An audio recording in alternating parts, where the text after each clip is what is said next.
Look at this orange thing. Hard to believe. The Boss Distortion DS1 was made in 1978 and it has remained unchanged since then.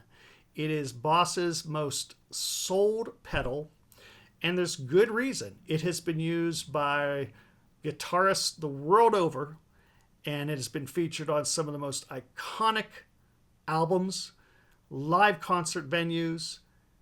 Why? Because it's just a great distortion pedal, and it should be in everybody's collection if you play any type of rock and roll that demands a little distortion. I'm going to play a few things with it just to share with you what it does. I've already set the volume so it's kind of equal to the amp. I'm playing a Gibson Les Paul. This is her. And through a Marshall model 1974 amp. Here's the guitar by itself.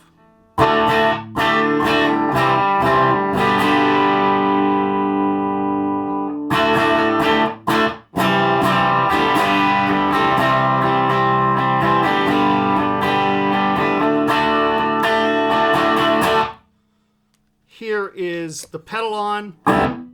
And just to give you an idea, right here is about equal in tone to the amp. So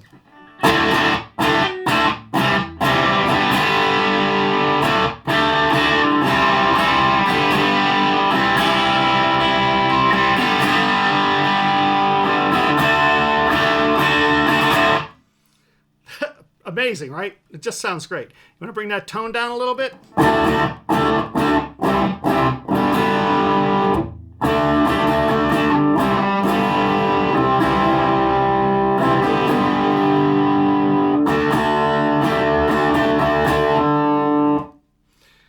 I had a buddy back in college that had one of these, and he would always put the tone right here at 9 o'clock, and he loved it because he said it sounded like his wah pedal at halfway, like it had just been clicked and brought up just a little bit, and to him that was that.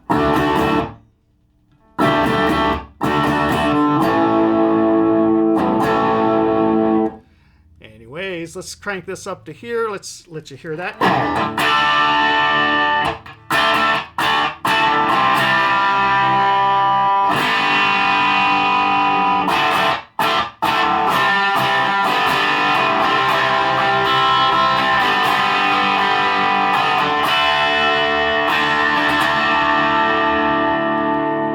All the way up, it gets very bright.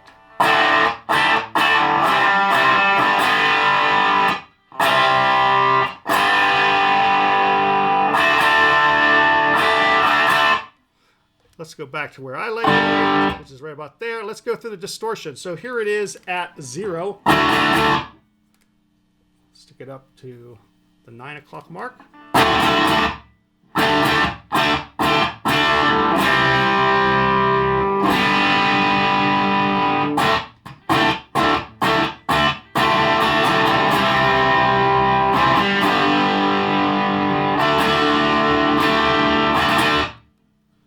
Halfway.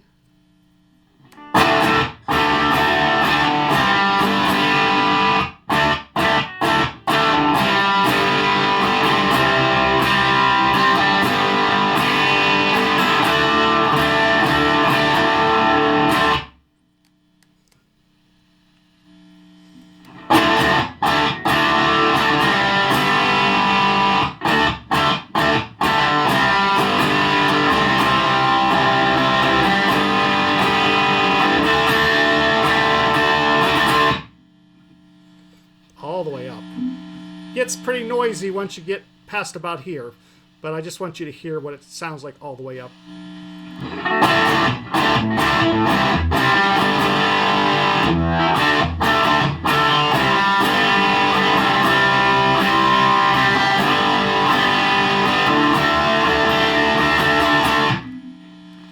Now, here's what's really interesting about this pedal. Remember now, this thing was developed in 1978, okay? It hasn't changed. So we're looking at 45 years ago. 45 years ago they made this pedal, and they haven't had to change it because it's so dang good. It is one of the few pedals at this price range, which is dirt cheap, by the way. Let me just double check and see what the price is on this now. We can jump over to Amazon. I think it's about $70.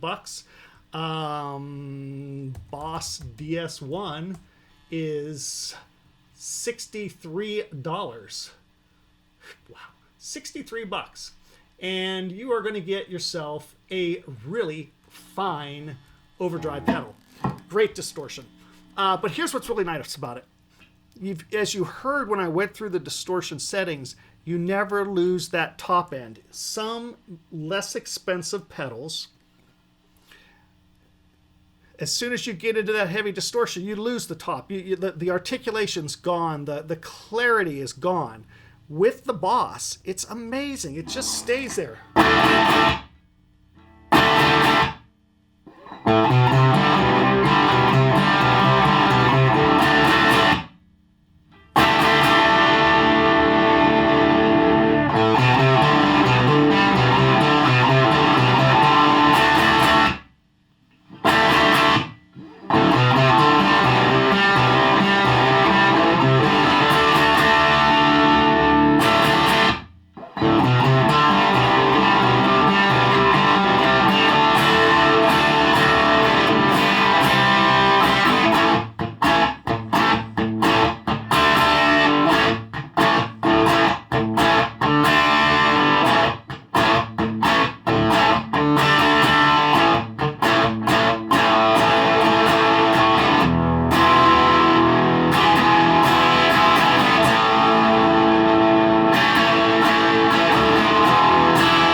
Here's something very interesting about this pedal.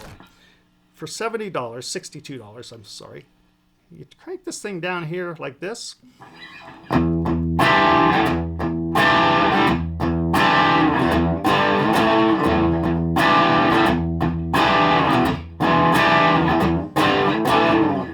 You've got yourself a nice overdrive type sound.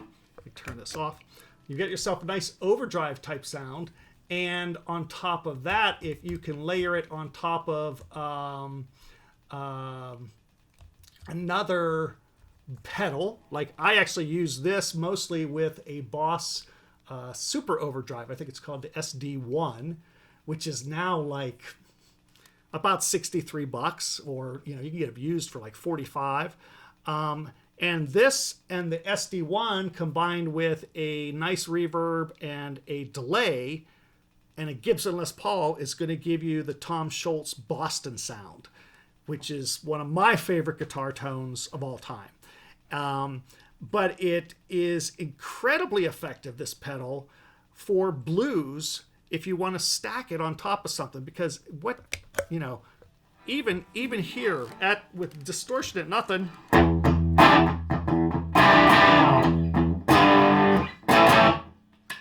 put it on my neck pickup.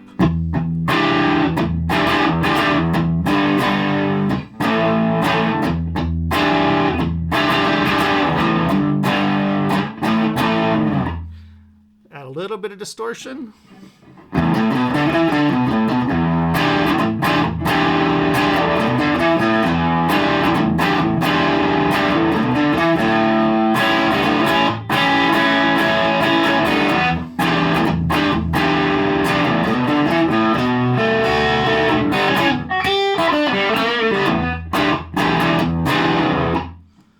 Throw it on the neck pickup, the bridge pickup.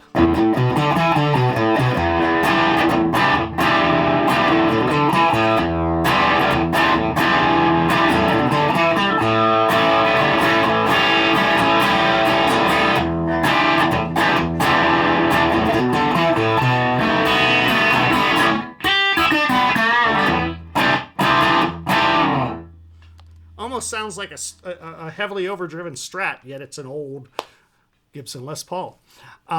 It's just a fantastic pedal, and it really should be in everybody's arsenal because it's classic.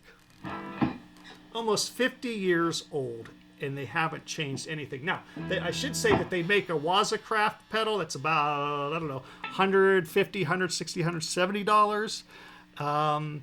Is it that much better than this? I've played both of them side by side. They are slightly different, but I don't think it's worth an extra $100. The Distortion DS1 is a classic. Since 1978, the folks at Boss know how to make great pedals. The form factor really hasn't changed much. I keep dropping that pedal. Thank goodness it's one that I use and drop a lot. But you know, it's the old traditional Boss style pedal design, and it comes with the rubberized base, so you don't have like 3 little or 4 little rubber bumps. The whole bottom, with the exception of the centerpiece and where the screws bring the casing together, that's all rubber. They just don't slide around when it's on your board or on the ground. And I still love this pedal design even more than, say, you know, this type of foot switch. These are fine, but I like this bigger thing because I've actually been playing and I miss the foot switch, but you don't miss with this nice big design like this. I don't know why more companies don't try to mimic that instead of putting that single foot switch in the middle. There must be some reason. Maybe somebody will leave a comment of why that is.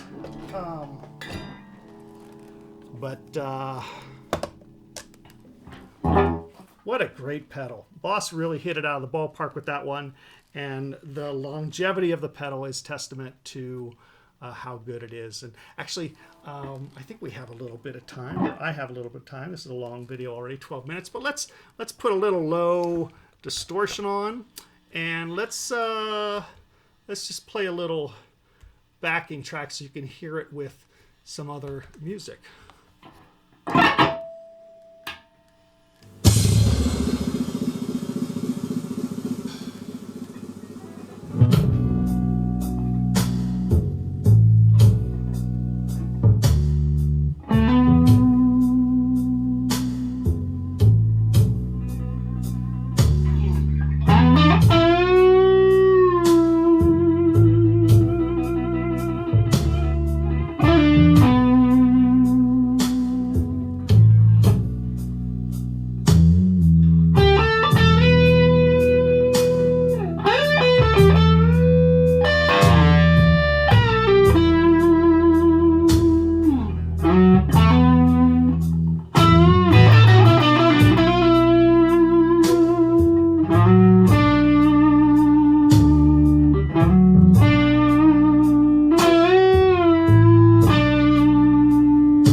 that is classic distortion. It doesn't get much better than that. 45 years old, and I can't say enough about this. It is just a really good distortion pedal and something that everybody should have on their pedal